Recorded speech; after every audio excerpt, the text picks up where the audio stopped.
Hello everyone. Welcome to our first ever StubHub live stream. We have a special guest with us today, Didi Gregorious. We hear from you today.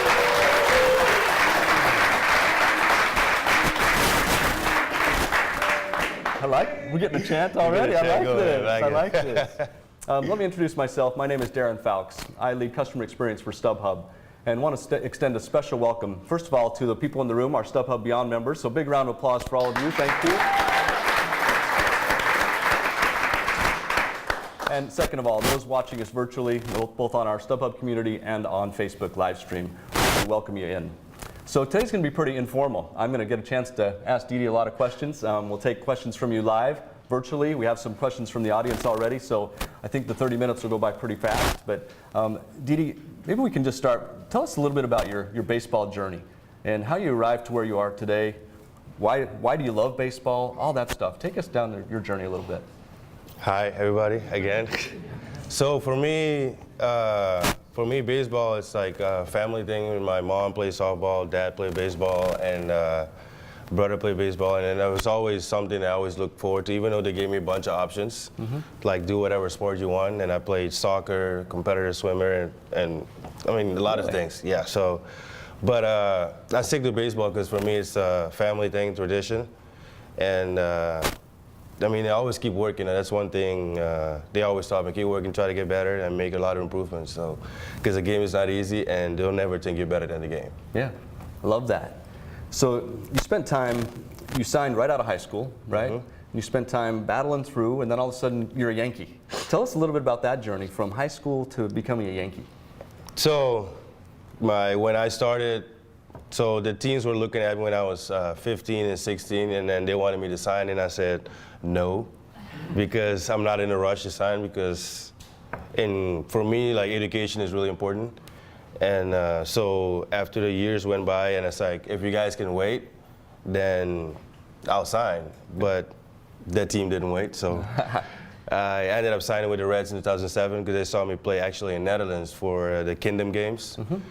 And then after, I think 2 weeks, they came down to see me play in Curacao, right when our league starting to. And after that, I signed, and I came straight to the States because I had a Dutch passport. Normally, when you sign in Curacao, there are some teams that when you sign with them, they won't let you go to the States right away. They send you to Dominican or Venezuela. Okay. And the Reds is like, they have the rule that if you have a Dutch passport, you go straight to the States and go to Instructs. So that year I went to Instructs, and then the year after I went to Instructs like almost every year. And because I keep telling them, like, I want to get better, because they always say, like, oh, we don't think you're going to be good, but at the end of the day, it's up to yourself. What are you going to do about it? Sure. And I made it to the big leagues with the Reds in 2012, and then I got traded to the Diamondbacks, and then I got traded to here. Yeah. But it's a lot of learning process. That's been really bad moments, but it's what makes you like get better to go forward. So I think that's what helped me. Love it. Tell us about one of those bad moments where you were down. How did you fight through it? How did you battle adversity? Oh, the very first time was 2007 when I came, because it was we're in Sarasota. So in Curacao we have really good water. So I woke up one night and I learned this like real quick to don't drink water from the faucet or something. So I woke up the next day like throat was like swollen and everything, and that was one thing, because in Curacao you just go get tap water easy. Sure. And I didn't know that when I came here, and then I got sick, and then they were telling me like, this is what you're supposed to do, get a bottle of water or something different. So I was like, okay, so that's one thing.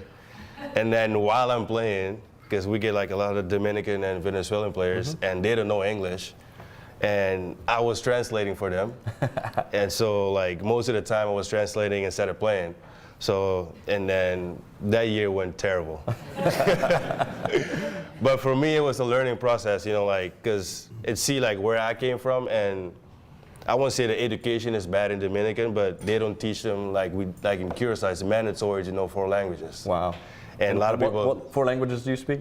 English, Dutch, Spanish, and Papiamento. It's the language you speak in Curacao. Impressive. And see, like, that's what I tell people every time. Like, in the States, everybody say, man, that's impressive. In Curacao, that's yeah, whatever, because it's mandatory. Really? Because everybody speaks the 4 languages. But that's one thing like we go off to, and then I learn how to separate baseball from everything else, like at a really young age. I think that's what helped me till now. Awesome. Thanks for sharing that. So the question you get asked all the time, I'm sure, is you took over for the captain, Derek Jeter. Yeah. How was that first day, opening day, running out on the field? Oh, I got booed first day. You did, really? I got booed when they're announcing the player's name to go to the line, so I didn't even get a chance to play yet. You're kidding me. I got booed like right away. I was like, well, it's gonna be. Welcome to New York. Yeah, right? it's gonna be like this the whole time. So it's like, there's nothing I can do. Like I can't control what comes out of people's mouths. So I just went there and I said, well, I'm trying to be the best that I can do and go out to play the game because that's the only thing I have, and I can show what I can do. Yeah. And April wasn't it. Not so fun? It wasn't, because I hit, first month was bad. I think I hit like 120, like the whole month. And I was getting bad letters. Yeah. Death threats letter. Really? People didn't want me in New York. And I was like, there's nothing I can do because I got to go out there and play the game. Yeah. And that's the only thing I focus on. Then I got reporters every day asking me, did you hear the people chanting Jeter? I was like, who doesn't? Like, I mean, like, who doesn't hear it? Yeah. And then, did you hear them boo? I was like, of course, because it's right there. Yeah. It could be a ball over the third baseman's head. Everybody's from the side was yelling, like, Jeter could have that. I'm like, so like, I've been getting that, like, and I was like, well, there ain't much I can do. Right. Like, just play the game, and I learned to slow the game down because Good. New York, big environment, first time playing in New York. Well, I played before, but it wasn't like playing for the team. I played against, even when I played against, I got booed too because my first pitch that I saw against New York, I hit a homer. So I got booed too that time. Yeah. But it's something that like, it makes you better because they don't boo you because you suck. Yeah. They boo you because they want you to do good. That's how I took at it. I took Great it. So, perspective. and that's why I keep telling people like I want to improve every time, even though the game is not easy. But you make adjustments, they make adjustments on you too. So you gotta just keep on going. Well, you've done a great job and made a great name for yourself. Give him a round of applause for that. I think that's Working on it. You're doing pretty awesome. So I'm going to Get take a in few there. questions from the audience. We had them written down on some cards. And so, how did you feel about being traded to the Yankees? And we already talked about Jeter's shoes, but how did you feel when you heard you were going to the Yankees? Funny story. You see the top of my hair right now? So I was growing my hair out. And yeah, I was growing my hair out. And then I got traded. I was like, the first thing that went to my mind is I got to cut my hair. That's the very first thing that went to my mind. I got to cut my hair. And then I didn't even worry about, I got to play in New York. I got to replace Jeter and all this. I was like, straight thing, because I don't like cutting my hair. Really? Yeah, I like growing my hair out since I was a kid. So why did the Yankees do that? Is the Yankees the only club? That I don't know. Yeah. But there's team rules. Okay. The only one, I guess they're the only one. Okay. All right. Another great question here is, I know Didi is a nickname because people can't pronounce your name. How do you pronounce your name? I'll go back to Didi. Yeah. Why is it? So, to be honest, I don't even know. But, so in Curacao, they call my dad Didi. They call my brother Didi. And they call me Didi too. So when someone comes to your house and says, "Is Didi around?" But this is the thing. When they call me Didi, I know it's people from baseball. When they call me by my first name, I know it's probably people that I met or people from school. Okay. So that's how I can be like, oh yeah, baseball, right? Yeah, I don't know, but yeah. That's awesome. But so my name is Markson Julius Gregorious. So funny story how Didi got put in instead of my full name. So 2009, like everybody go up to bat, everybody gets their first name, last name. I was a leadoff hitter. I go in, number 18, silent, Gregorious. Like they wouldn't even try to say my first name. They would like look at it and just say Gregorious, and then the next guy, let's say he's gonna have his full name. Right. And then I walked up to the guy. I was like, "Why can't you just say my name?" He's like, "I can't." I was like, "I mean I can't." He's like, "No, I can't." I was like, "Okay, just put Didi." He's like, "That's so much easier." Yeah. And I was like, "Oh, that's cool." So next game, At bat, number 18, Didi Gregorious. And then I look on the scoreboard, it's D.D. I was like, no, that's not it.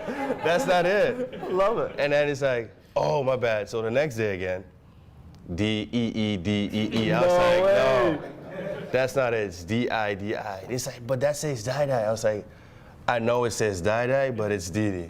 And then since that day, I kept it. I like it. That's Same awesome. thing with my walk-up song too. What is your walk-up song? Notorious by Notorious. Yeah. And the whole reason why I have the walk-up song is because in 2009, he couldn't pronounce my name, so every time I got a hit, he played that song. Oh, really? Yeah. And you just adopted it. And then I had a good year, so I was like, well, might as well just keep it. I like it. And then I you've kept never it so changed now. it? I changed it a couple times, but like for like 2 games, and I went back to it. Bad games? Nah, just nah, just regular. What about superstitions? I'm not. You're not? No, that's How the about only, I think that's the only thing I kept is the song. Really? How about guys in the clubhouse? Are there some crazy ones? Yeah, there's some crazy ones. Tell us some crazy ones going on in there. There's a lot of guys that are, well, not a lot, a couple guys that are OCD. Yeah? So they have to do everything the exact same way. Really? Everything have to be stacked literally the same throughout the whole homestand or something. So there's some crazy ones. Guys are getting hits, like 3 hits, spray the perfume. 1, 2, 3. If it's 3 hits, 3 times again, or 4, whatever. So Really? there's some funny stuff going on in the clubhouse. I love it. I love it. All right. Is it strange or difficult to black out the fact that it's a contract year? I don't really worry about that at all. Don't you? Yeah, no, because at the go end of the play. day, I think it's just go play the game. Whatever happens, that's what you get paid for anyway. So Yeah. there's no reason for me to think about contract year and all that stuff. They try to put that in my head, like the reporters. Really? Yeah, like, have you talked about contract yet? I was like, whatever happens, happens. Yeah. They come the next day. So I was talking to somebody to talk about contract. I said, that's a lie because nobody's talking about it. How do you know and I don't even know about it? So, but yeah, so Yeah. I just play baseball. That's all I can do. Perfect. That's what we want. That's not in my pay grade. That's what I tell them. I like it. What was your biggest surprise, pleasant or unpleasant, being a New York Yankee? Biggest surprise or that's I want to still want to say the fans. Really? Yeah, because they let you know right away if you do something wrong. Yeah. And how are the fans treating And you they're now? cheating, and they're cheering for you all the time because they want you to do good. And even if you do bad, I mean, some of them understand, some of them don't. Yeah. But because they want you to be successful all the time, you go up to hit. But I always tell people it's a game of failure, so you can't be successful every time. Right. So once you learn to control that, and then you'll be like, I want to say, more relaxed and play the game. Yeah, I like that. So you've been knighted, I understand. Yes. You are Sir Didi, right? Tell us about that. So how does that happen? Well, it's not Sir Didi, but we go with Sir Didi. Okay, we'll take you. But well, it was 2011. We were playing in Panama, and with the Netherlands team, we played 12 games. I think we went 11-1. We won the whole thing, and I think it's the first time in Netherlands history that the Netherlands won it, because it's like USA, Panama, Venezuela. It's a bunch of good teams, and first time we actually won it. And then instead of handing us money, they knighted all the guys that had a clean record. Oh, that's cool. Yeah. That's awesome. So that's how they went away, which I appreciate way more than taking the money, because I was For sure. on a journey to make it to the big leagues For the sure. next year. That's great. So I had no idea baseball was that large in the Netherlands. Tell us a little bit about baseball in the Netherlands. Is it a... Well, it's not as large in Netherlands as it is in Curacao. Got it. Because more guys from Netherlands, like whenever we play like the team, the Netherlands teams, when you see there's a bunch of guys from Curacao, there's a bunch of position players from Curacao, and all the pitchers are Dutch. Oh, 'Cause really? Why? We don't like pitching. Because we want to play every day. There's Yeah. only, I think, like 2 or 3 pitchers, as far as I can remember, that actually made it to the big leagues. Really? As from Curacao. But it's growing in Netherlands, which is good. And you see more kids started playing it, even though soccer is the main one over there. But and the weather. Yeah. I think that's the thing that changes the whole thing, too. Sure, sure. Question from the community is, who's your favorite team to face? Also, what city can you always expect a good crowd from? what team I like facing. I mean, for me, it doesn't really matter because I like playing against all the teams because all the teams that are playing are good. And New York, that's where you get the most fans. Even when we go, apparently when we go to Anaheim too, it's like a home team because it's like we play at home. Really? Because there's so many like Yankee fans over there, and it's funny. Yeah. I got a curtain call on the road. That's. Did like, you really? Yeah. In Anaheim? That's awesome. Yeah. All right, I've got a couple questions coming in from Facebook here. I love this one. It says, you play the piano and are an amazing artist. If you didn't play baseball, would you have gone that route to be an artist or a pianist? No, because I was studying to become a doctor. Really? Yeah. But artist, I would say artist, because the piano, I just picked it up when I had my Tommy John surgery. I wanted to do something different and bought a piano and learned how to play. You just taught yourself how to play? Yeah. And I watched some videos on YouTube how to do some of those. That's how we all learn. It's YouTube. Really? Yeah, so that's how I started playing. I even take it on the road with me now. Really? Yeah. Do you sing too? No. Huh. You hear this voice? It's a good thing, because we might have asked you to sing. I like that. So Donna on Facebook wants to know, are you excited to be in the playoffs and why? Always excited to be in the playoff. I mean, we have a drought for 10 years now in New York, so we want to bring a ring here. Yeah, I think you got it ready. Yeah. I love it. I love it. Eric on Facebook is asking, do you want to be a Yankee for the rest of your career? If they allow me to be, yes. I like that. Yeah. I like that. Yeah, we'd like that. Here's one from the room. Do you still visit past coaches and teammates from the Netherlands? Yes, actually, they come and every now and then come to New York actually here, and so I talk to them like after the game or before the game, and keep contact with most of the players too. That's great. That's great. Here's another one from Facebook. How do you stay calm in clutch situations? Breathing exercises. Serious? Yeah, like I mean, you gotta relax. And for me, what I learned for playing with A-Rod and Beltran, and because they always been clutch their whole career, like they know how to handle stuff. You don't have to put pressure on yourself. The pressure's on the pitcher. Yeah. So there's no reason for you to try to overdo things while he has to throw the ball over the plate and try to swing at good pitches. Yeah. I've not been doing that lately, but that's one thing. Like that's one thing that helped me. Like try to stay relaxed and anticipate almost every at bat that you're in that situation. Yeah.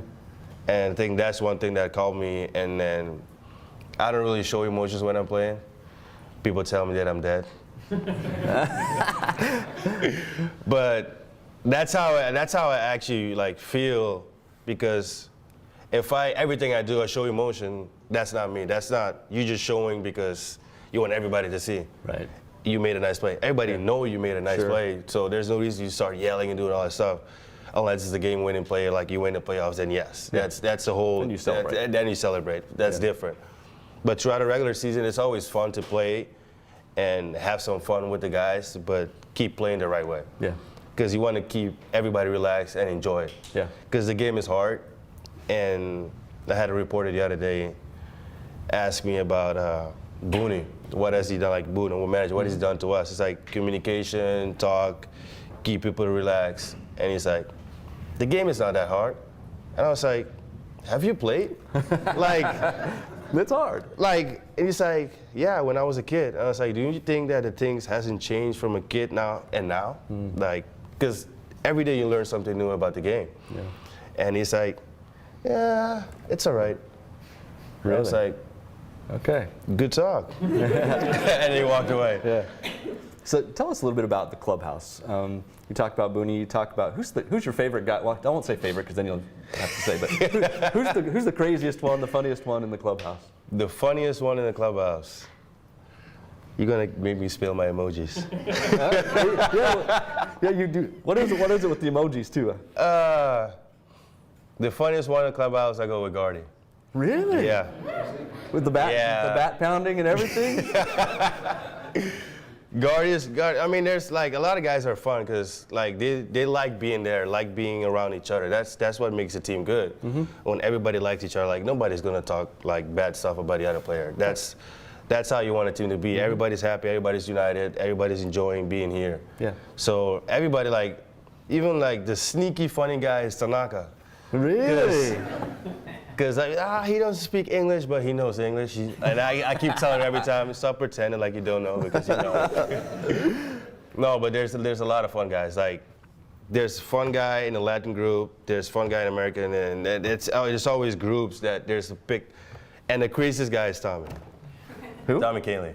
Really? Yeah, he's the big WWE fan, so I think that just tells everything right there. Really? So is it true the relief pitchers and the closers, they're kind of the crazy ones? Is that the... No? No, not really. No? Okay. No, not at all. Not on this team. Let's go with that. All right. I don't know how it is on the other team, but on our team, everybody's cool. All right. Okay, I got a question coming in from our community site. It's Anders83. It says, all the sports you played, was baseball your favorite, or was it just the one that you would excelled at the most? No, baseball was my favorite. Really? Baseball and basketball. Really? You didn't mention basketball before, so you did swimming, basketball, yeah. baseball? So I did swimming, basketball. I played basketball in high school. Oh, really? And so swimming, basketball, competitor soccer. Okay. Baseball. So tell us about, we're, 3 weeks out from the postseason?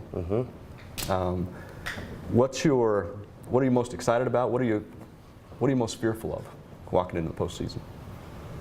Most excited about? I want to say playing in the postseason, and like I said before, try to bring a ring here. And I think that's what people look forward to most of the time. So I think we as a group, as the team, we're doing a really great job on focusing on what we can control right now, getting into the playoffs. Yeah. And keep the same mentality and just keep going forward. I think that's what we look forward to every time. We have to go out there and play. Not every day is going to be our day, but we still go out there and do our best. Yeah. So tell me a little bit about, been a lot of injuries on the team this year. And new players just keep coming in and stepping up. Yeah. It's great future for the Yankee fans Yeah, with definitely. all the great young talent. Who surprised you the most? I wouldn't say nobody surprised me because I already know what these guys are capable of if they get a chance to play. I think that's the thing, because most of the time when people don't get hurt, other guys don't get an opportunity to come up, which is hard for a team that's always winning. And normally they don't want to change like all the players because the team is winning. The team has had a winning percentage for a long time, and I think that's why they don't really change it. But when people start getting hurt, and there's a bunch of guys already played in the big leagues for a couple games, so they already know how to handle it, and they know how to handle New York. Yeah, I think that's the main thing. When people come to New York, they overthink a little bit, and but once you settle down and understand like what they expect and what they want, and that's when you start making like the big progress. I love it. It's been amazing to watch. Our team is good. Yeah, it is good. So, as you go into the playoffs, we of course want you to go all the way to the World Series. Is there a rival on the National League side that you would love to meet in the World Series? I don't think we got a rival. I think making it and winning, it doesn't matter who we play. I think just go out there and play. I love it. Some of these we've already answered. Now, here's one. In your career so far, what has been your most memorable game? Wow. That was from Christy. Yeah. Good question, Christy.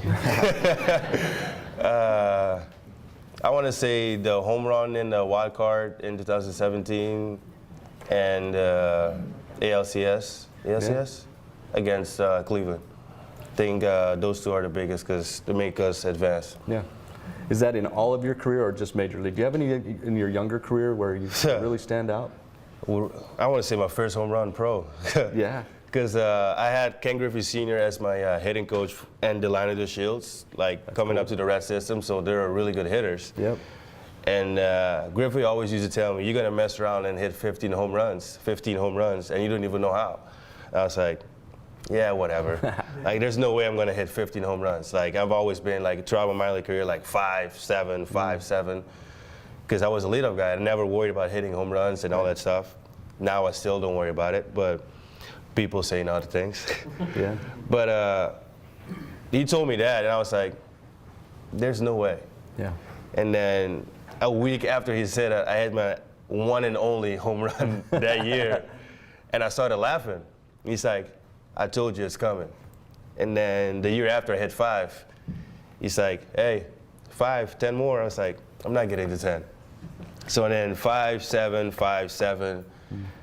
And then 9 when I got here, my first year. And then in 16, when I get to 15, he texts me, he's like, hey, there's a 15 you never thought you're gonna get. And then I ended up hitting 20. Yeah. And I was like, that's the first big step like in my career. Yeah.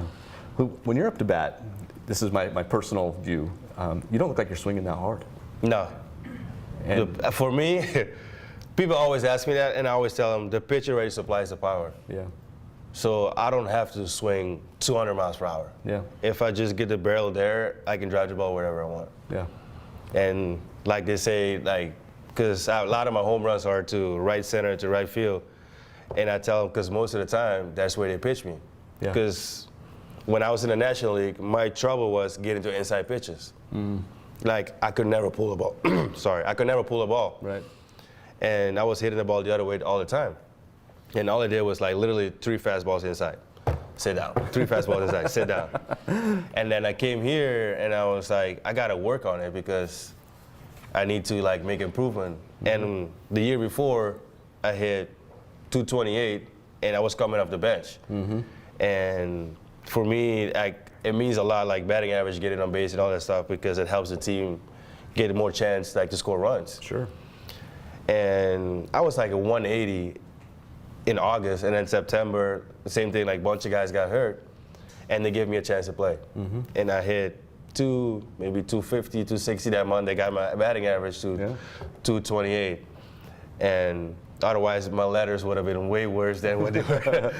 But it was an improvement for me, like learning how to play from that, and then coming here, learn to play like even longer, because I think before that, most games I played in the big league was like maybe 100 games.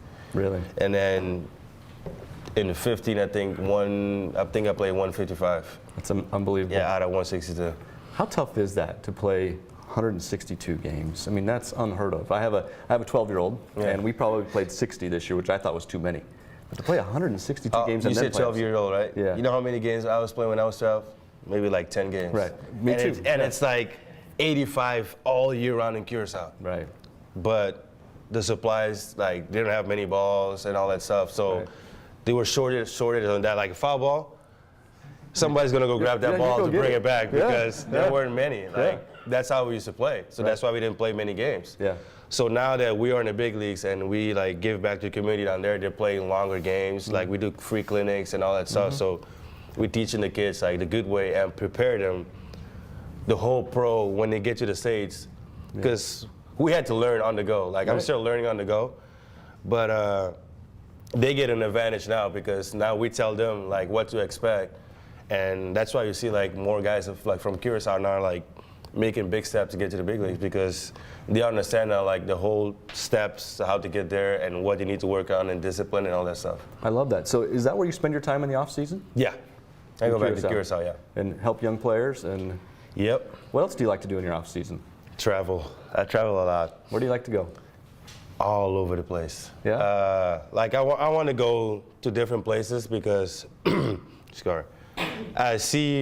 want to see like how everybody, like, because if you don't travel, you don't appreciate everybody else, like other people's culture. Yeah.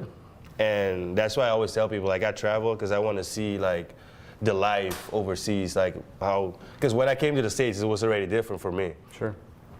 But before that, I used to travel every now and then, but go to the Caribbean islands. So I understand how, like, almost most of them, how they live and all that stuff. And then the biggest trip that I did was 2017 when I went to New Zealand. Nice. And I got the tradition from the old school, like the haka dance, like all that stuff. So, and ended up playing cricket. Really? I don't understand that game. It's actually pretty fun. It's actually pretty fun. But like just understanding the way of life, like that's why I travel, because I want to see like cool stuff. And then last year I went to Costa Rica, but it was on a Nike trip. And that's when a lot of fans were mad at me. because I just had Tommy John surgery, and I posted a video that I was ziplining. They're like, why are you ziplining? You just had Tommy John surgery. And I was like, well, I'm holding the phone with the arm that just had the surgery, and I'm holding here. So I think it's fine. I mean, it's good. Seems fine to me. Yeah, so, my rehab, actually, I think that's one of those things that helped my rehab too, and also playing the piano, because you get a lot of blood flow going.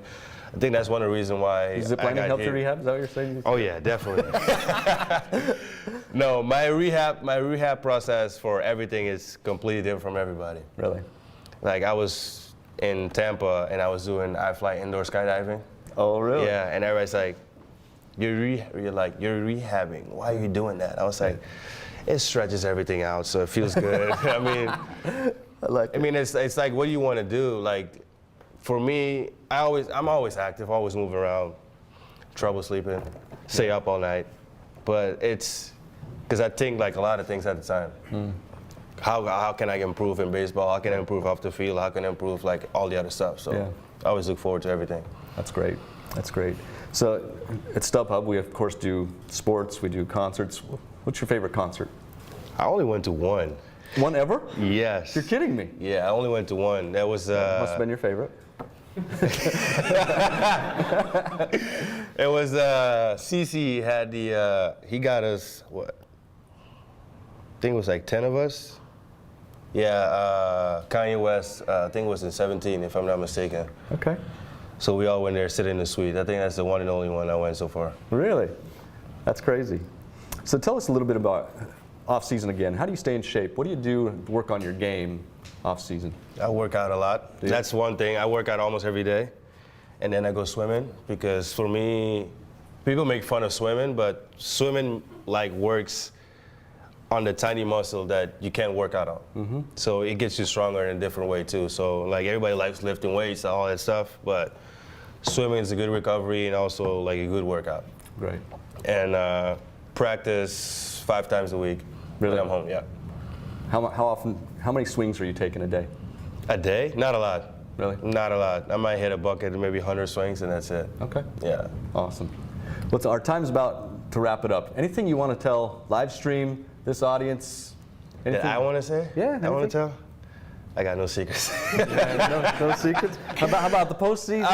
I mean, do we have a lot of time for questions? No, we got to wrap it up. So I take their questions. But I'm not good at saying something about myself or talking. Do you want me to just wrap it up then? Go Yankees? Is that what you want to say?